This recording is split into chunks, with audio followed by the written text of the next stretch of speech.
Voilà, bonjour à chacun, à chacune. Ça fait plaisir d'être parmi vous ce matin. C'est une joie d'être ici parmi vous pour pouvoir apporter la parole de Dieu. Amen. Seigneur Jésus, merci parce qu'il y a un temps pour tout. Il y a un temps pour te louer, il y a un temps pour se reposer, il y a un temps pour la communion fraternelle et puis un temps pour l'écoute de ta parole, Seigneur. Ta parole est la vérité. Nous sommes une partie de ton peuple. Parole, tes serviteurs écoutent. Nous lions ton acte du malin dans le nom de Jésus.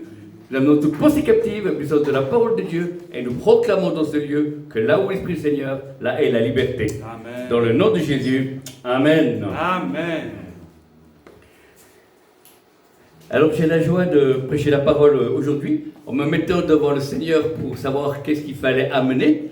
Le Seigneur m'a dit, tu vas parler sur l'onction de Samuel. Amen.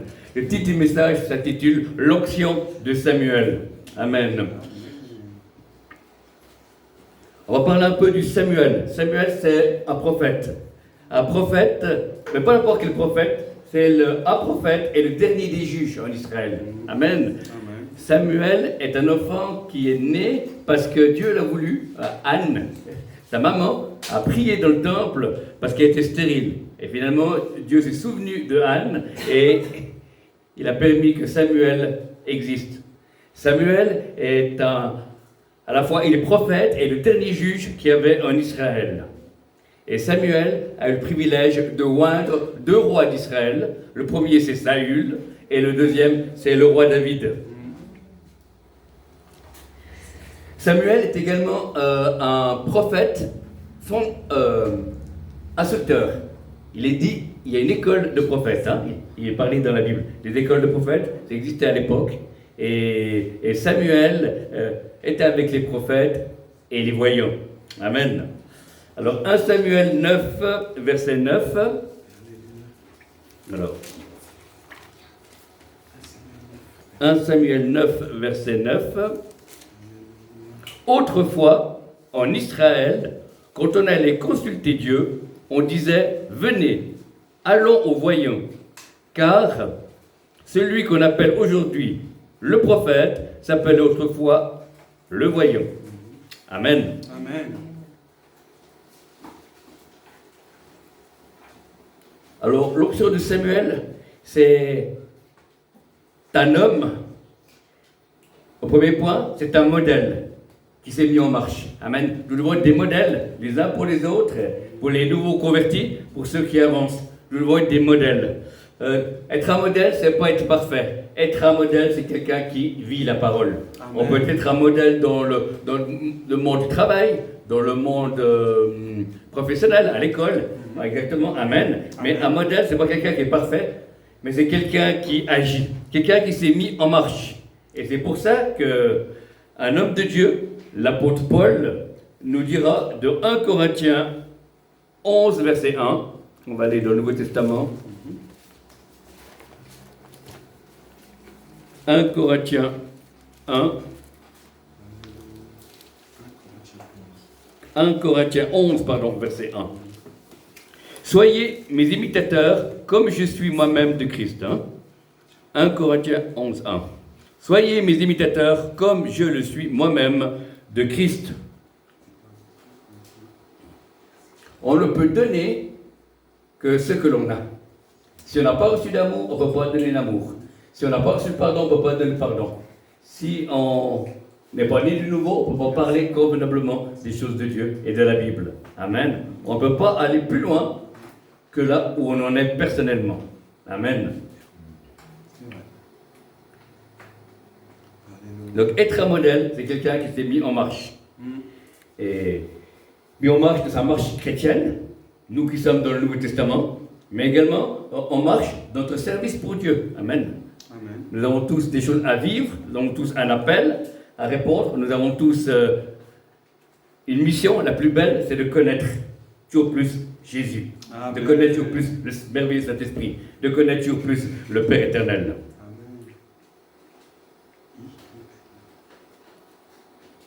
Deuxième point, Samuel est un homme de la présence de Dieu. Amen. Est une personne de la présence de Dieu. C'est ce qu'était Samuel. Et là, on voit ça dans 1 Roi 18, 15. On va aller dans 1 Roi 18, 15.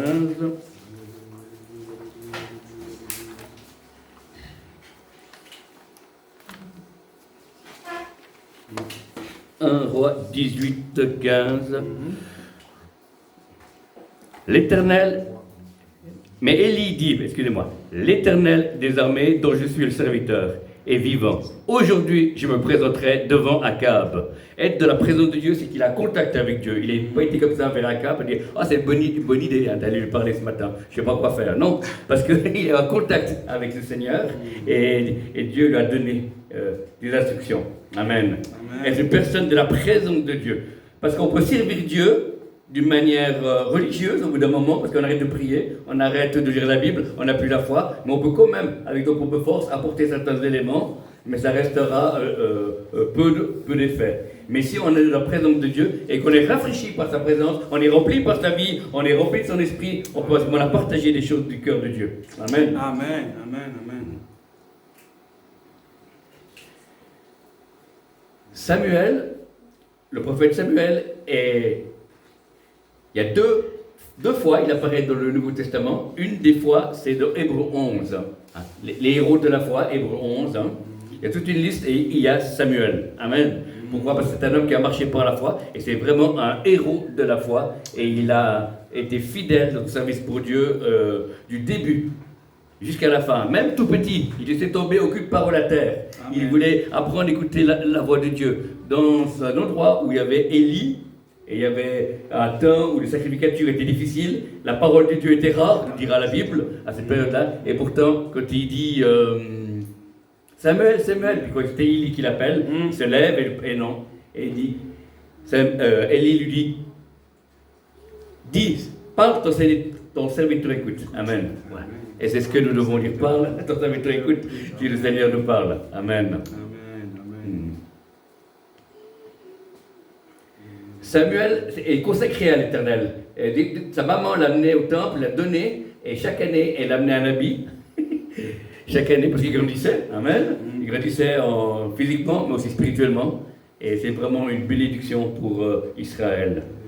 Malheureusement, ses fils n'ont pas suivi la voie du Père, mais lui, il était fidèle jusqu'au bout.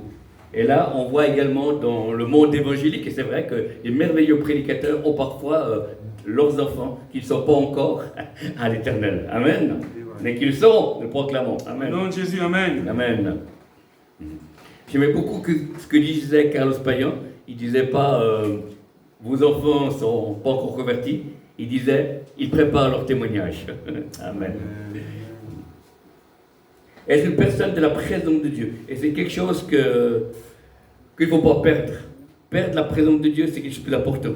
Et être dans la présence de Dieu, c'est pour aller plus souvent. On a des responsabilités, on n'est pas déconnecté du monde, mais il y a des moments où on passe du temps de sa présence en tête à tête. Ça s'appelle le lieu secret. C'est quelque chose qui est prévu, un endroit qui est prévu pour tous les enfants de Dieu. Qu'on soit ministère, qu'on soit aîné, qu'on soit adulte ou qu'on soit enfant. Il y a une place pour chacun devant le trône de Dieu pour apprendre à le connaître, à le reconnaître et entendre sa voix. Être une personne de la présence de Dieu, c'est ce qui était Samuel.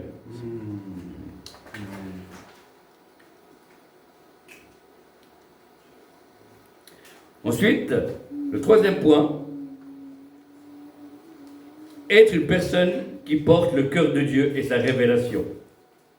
Être une personne qui porte le cœur de Dieu et sa révélation, c'est ce qu'était le prophète Samuel. Là. On va voir ça dans Daniel 11, verset 32. Je vous invite dans Daniel 11, verset 32.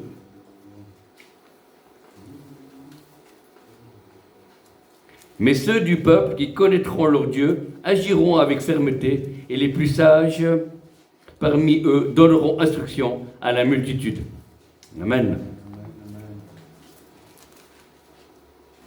C'est Daniel quoi? 11, 32. Daniel 11, 32. Une personne qui porte le cœur de Dieu et sa révélation, c'est deux choses. Le cœur de Dieu, c'est connaître sa nature. C'est si je reçois une pensée de Dieu qui dit tu dois dire à cette personne qu'il est le meilleur et comme ça, et on sait que ce n'est pas la volonté de Dieu, mais encourager une personne pour Donc ce qui fait son travail, c'est juste. Voilà. Mais c'est pas du rajouter des couches. Amen.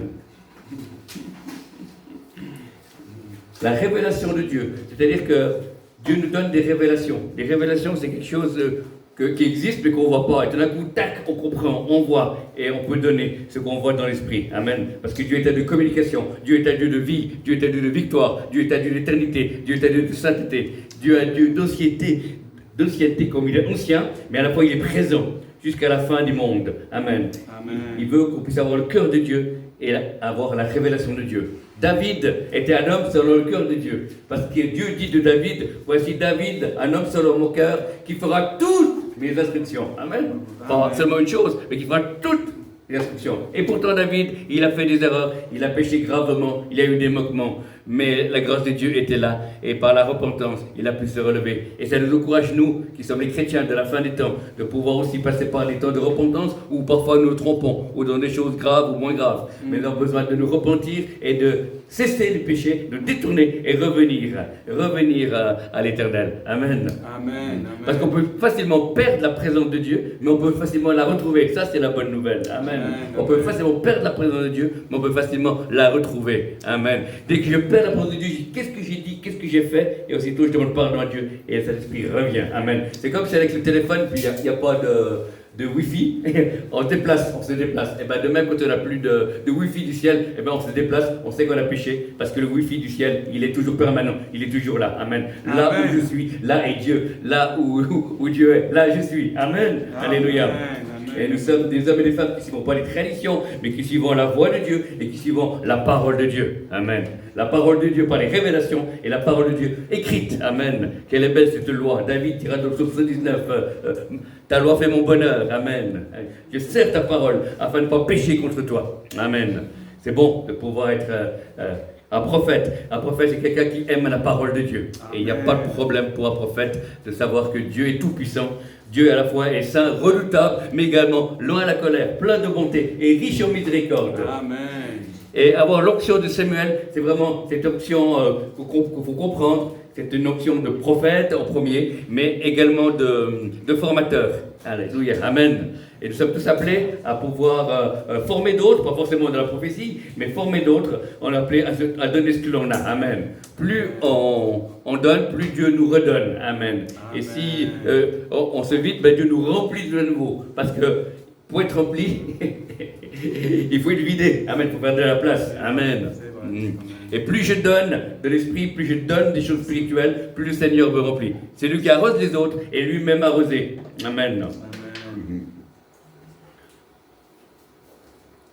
Et peut-être que Samuel vivait à l'époque, à la fin des juges, c'est vrai, une période difficile, mais peut-être c'est aussi ce temps-là que nous vivons aussi, des temps difficiles, avec tout ce que les médias nous proposent, avec ce que le monde nous propose, avec ce que le mal veut nous séduire. Nous devons aussi résister, comme eux à l'époque des juges, où chacun faisait ce qui lui était agréable.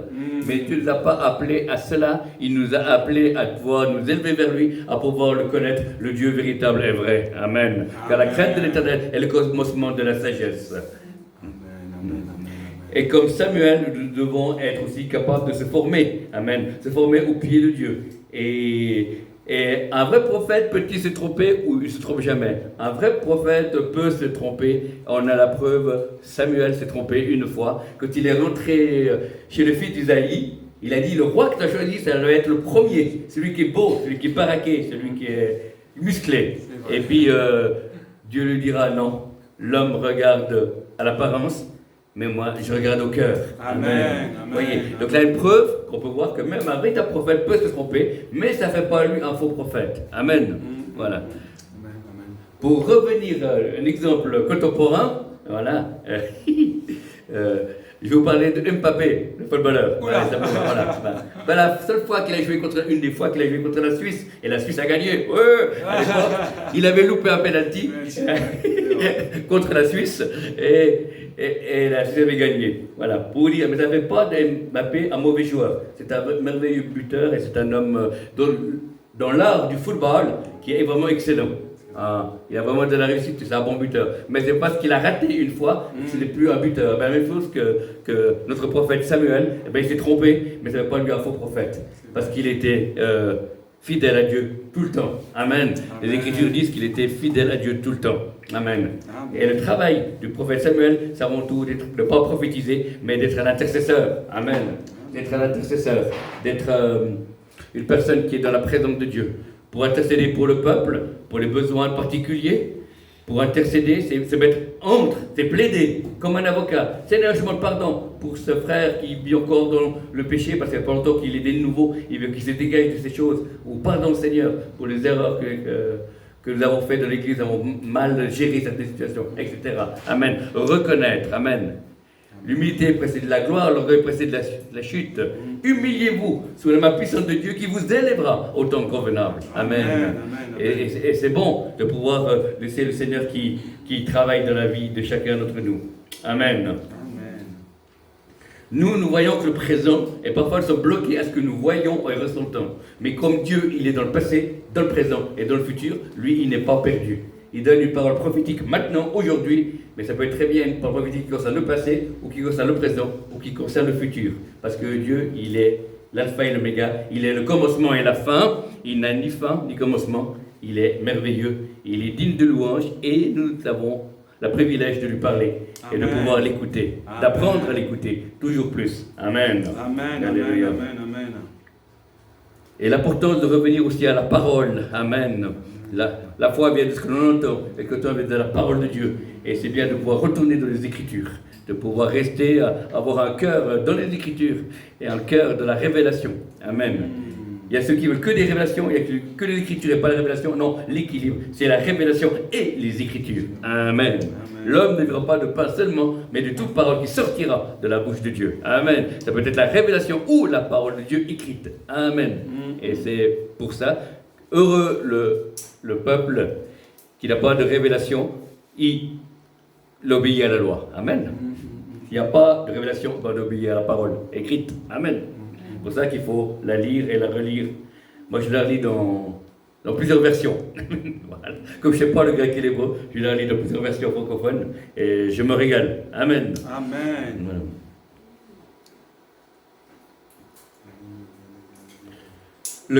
Connaître le cœur de Dieu, c'est connaître sa sensibilité, c'est connaître sa nature. C'est dire, ben ouais, dans ces situations, je ne vois pas de métier physique.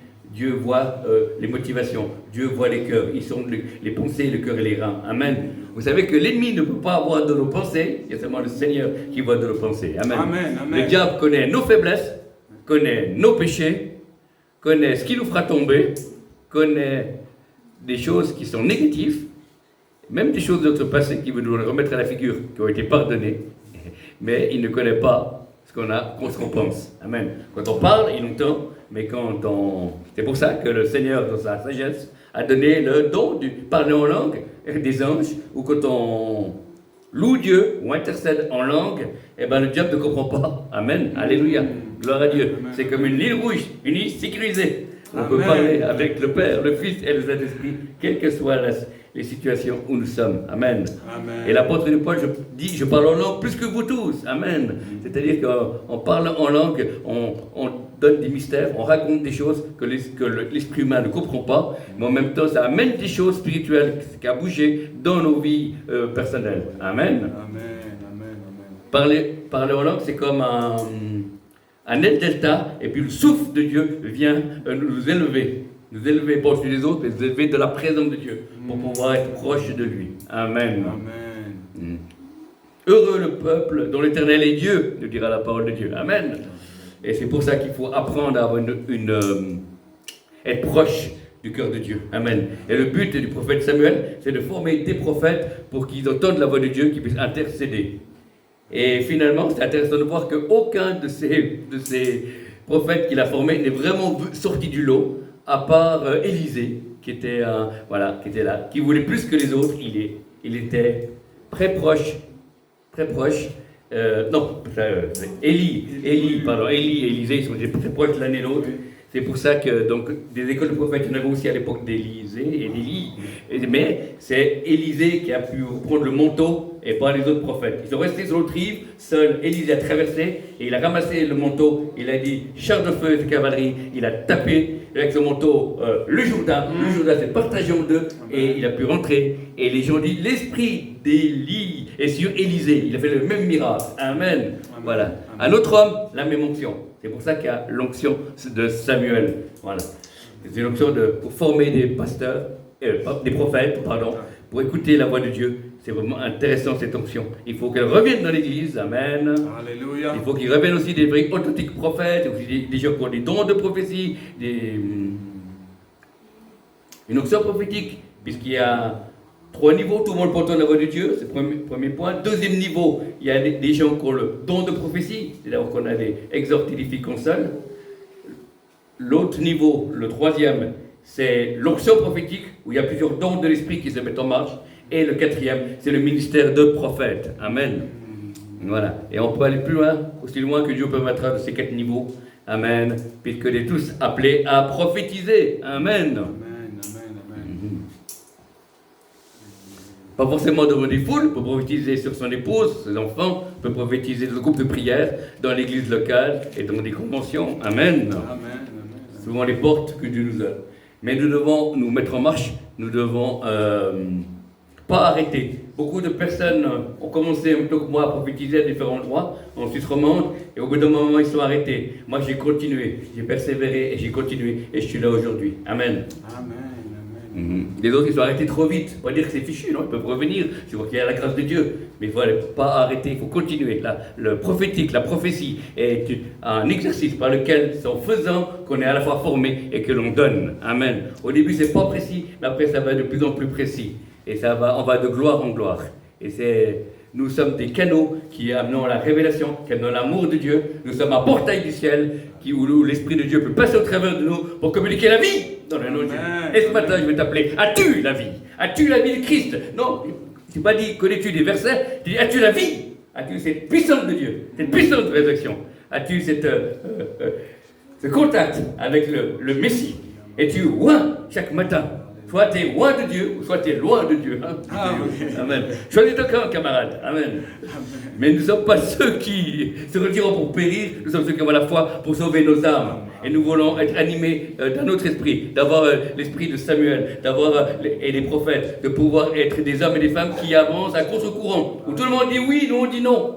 Ou si on fait différemment, on agit différemment, on parle différemment, parce qu'on est influencé par l'esprit du Dieu vivant. Là encore, je vous dis, ce n'est pas être parfait, c'est être obéissant. La Bible dit soyez obéissants, parce qu'il sait que c'est possible, mais il n'a pas dit soyez parfaits. Il y a des fois, s'il est dit soyez parfaits, c'est qu'on est parfait dans notre maturité là où on est. Amen. Ce n'est pas parfait, avoir plus de problèmes comme certains, ou arriver à être un super saint, non pas du tout.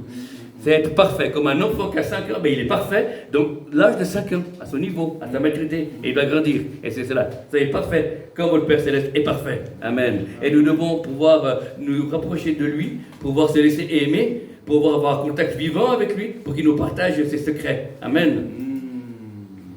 J'aime beaucoup ce qu'une femme de Dieu, Catherine Crick, dit toujours, Dieu donnera son onction à ceux pour qui Dieu peut faire confiance. Ce n'est pas une question d'être meilleur, d'être moins bon. Mais si Dieu a confiance en toi, il te communiquera l'onction de vie. Il te communiquera l'onction de puissance. Il te communiquera l'onction de miracle. Il te communiquera l'onction de révélation. Parce que c'est ni par force, ni par puissance, mais par l'Esprit du Seigneur. Et le Saint-Esprit baptise encore de Saint-Esprit et de feu. Et il veut rebaptiser l'église de francophonie, l'église de Suisse, l'église de France. Alléluia. Baptiser de feu. Amen. Alléluia. De feu et de force. Amen. Alléluia. Oui, la puissance de résurrection. Mais il faut que ce Saint-Esprit vienne avec une puissance loin tout à nouveau. Je vous enverrai le Saint-Esprit, vous recevrez une puissance et vous serez mes témoins à Jérusalem, en Samarie et jusqu'aux extrémités de la terre. Amen. Amen. Dieu nous appelle, nous a choisis pour que nous puissions être des porte-paroles de son amour. Amen. Nous sommes les pieds et les mains de Dieu. Amen. Amen. Dieu s'est volontairement limité pour un temps, dans certains aspects, où il agit au travers de son Église, son ecclésia, et c'est vous et moi. Amen. Ce n'est pas que les ministères, c'est tout le monde, c'est les aînés, c'est les enfants, c'est les adultes, c'est chacun où nous servons, où nous adorons Dieu. nous amenons notre flamme ensemble, ça fait un brasier. Amen. Amen. En attendant que, Amen. Seigneur, Père de Saint-Esprit de feu, nous désirons, Seigneur, ta puissance, nous désirons une visitation dans ton église en Suisse, dans le nom de Jésus. Nous voulons, Seigneur, que tu puisses bouleverser tous les ministères, remplir de feu, Seigneur, ta parole, chaque église, chaque paroisse, qui puisse avoir le feu de Dieu, la vie de Dieu, mais la sainteté de Dieu, les fruits de Dieu, dans le nom de Jésus. Tu n'as pas changé, Seigneur. Alors viens nous visiter, viens nous communiquer ton feu, ta vie, ton zèle, dans la prière et dans les lieux secrets. Viens renouveler nos forces pendant la marche. Viens faire de nous des flammes de feu. Viens faire de nous des adorateurs et des fils et des filles qui connaissons le Père. Dieu ne nous a pas appelés à être petits, mais Dieu nous a appelés à le laisser lui être grand. Amen. Tout grand homme de Dieu, femme de Dieu, ont décidé de rester petits. Et c'est Dieu qui est grand, qui passe au travers d'eux. Amen. Amen. Dans les années 50, il y a eu un homme de Dieu, je ne sais plus le nom, mais ça m'avait impressionné quand j'ai vu les différents noms des hommes de Dieu et ce qu'ils faisaient à l'époque. Il y avait un homme de Dieu qui savait, il avait reçu du Seigneur un don de mémoire, et il savait par cœur le Nouveau Testament. Il pouvait citer oralement le Nouveau Testament, de Matthieu à Apocalypse, en citant les chapitres et les versets. Et voilà, il avait un don de mémoire. Et pourtant, sa femme à la maison se plaignait qu'il oubliait les choses. Voilà, amen. C'est pour dire, voilà. Quand Dieu passe, il y a des choses qui se passent. Amen. Amen. Quand Dieu passe, l'ennemi trépasse. Amen. Amen, amen, amen. Nous sommes l'Église et nous marchons sous la puissance du malin. Et rien ne pourra nous nuire. Alléluia. Amen. Et les portes du séjour des morts ne pourront rien contre l'Église. Ils ne sont pas appelés seulement à nous défendre contre les ténèbres, mais ils sont appelés à détruire les œuvres du malin. Amen. Amen. Comme Jésus, notre modèle, Jésus allait de lieu en lieu et guérissait tous ceux qui étaient sur nos pires du diable, c'est-à-dire la maladie. Amen. Donc détruire les œuvres du malin, libérer les captifs, guérir les cœurs brisés. Amen. Apporter le réconfort et sauver les âmes. Amen. Jusqu'au retour de Jésus. Alléluia. Jésus a dit, heureux le serviteur qui sera surpris quand Jésus viendra, qui fera son travail, qui parlera aux autres, qui prêchera, qui annoncera la bonne nouvelle. Amen. Alléluia. Jésus revient bientôt, on ne sait pas quand, mais nous avons du travail. Et le plus grand travail, c'est de pouvoir être en contact avec lui, c'est de pouvoir aimer. C'est pour que cette église puisse trouver un amour passionné pour Jésus. Avoir le feu du réveil, c'est retrouver l'amour pour Jésus. Le feu du réveil, c'est pas retrouver des traditions, c'est pas retrouver des rites, c'est de retrouver la présence de Dieu, la vie de Dieu, le feu de Dieu, la manifestation de son amour, la manifestation de sa puissance et la manifestation de sa bonté. Amen. Car Amen, Dieu amen, est le même amen. hier, aujourd'hui et éternellement. Il n'a pas changé. Il va encore enflammer la francophonie, il va encore enflammer la Suisse, il va encore enflammer la France, la Belgique et toute la francophonie. Parce que Dieu est un Dieu des nations. Même s'il y a toujours un regard bienveillant sur Israël. Alléluia. Il est avant tout le Dieu des Juifs, mais le Dieu des nations. Amen. Amen. En attendant que la totalité des Juifs soit sauvée, comme dit la parole de Dieu, parce qu'il a plu à Dieu d'endurcir pour un temps, c'est le mystère, le peuple juif, jusqu'à que la totalité des païens puisse être sauvée. Nous dira dans Romains 9, 10. Amen. Alléluia. Et nous avons un Dieu qui est mystérieux, mais un Dieu qui est tout-puissant, un Dieu qui t'aime, un Dieu qui ne s'explique pas, un Dieu qui se laisse aimer, un Dieu qui ouvre des portes, un Dieu qui guérit, un Dieu qui connaît toutes choses. Amen. Nous n'avons qu'une chose à dire, Seigneur, règne sur nous. Amen. Personne d'autre que toi peut avoir mon cœur. Nous voulons être dans ta présence, nous voulons t'aimer et découvrir, tomber amoureux de toi, Seigneur. Amen. Comme on a eu au premier jour quand on s'est converti, Seigneur. Il tardait de voir le matin arriver pour lire ta parole, pour écouter un chant, pour entonner un cantique, pour annoncer une prière. C'était tellement merveilleux. Et je retrouve ce feu. Amen. Alléluia. Alléluia. Et l'Église va aussi retrouver ce feu dans le nom de Jésus. Et particulièrement les leaders qui parfois peuvent être découragés. Soyez renouvelés tous les leaders dans le nom de Jésus. Alléluia. Que les ministres soient renouvelés, enflammés dans le nom de Jésus. Que le feu de Dieu vous visite dans le nom de Jésus. Alléluia. Amen. Et que la paix de Dieu, qui surpasse toute intelligence, puis gardez vos cœurs et vos pensées en Jésus-Christ. Alléluia. Amen. Alléluia. Gloire à Dieu. Merci Seigneur. Gloire à Dieu. Oh, gloire à ton nom. Merci Seigneur.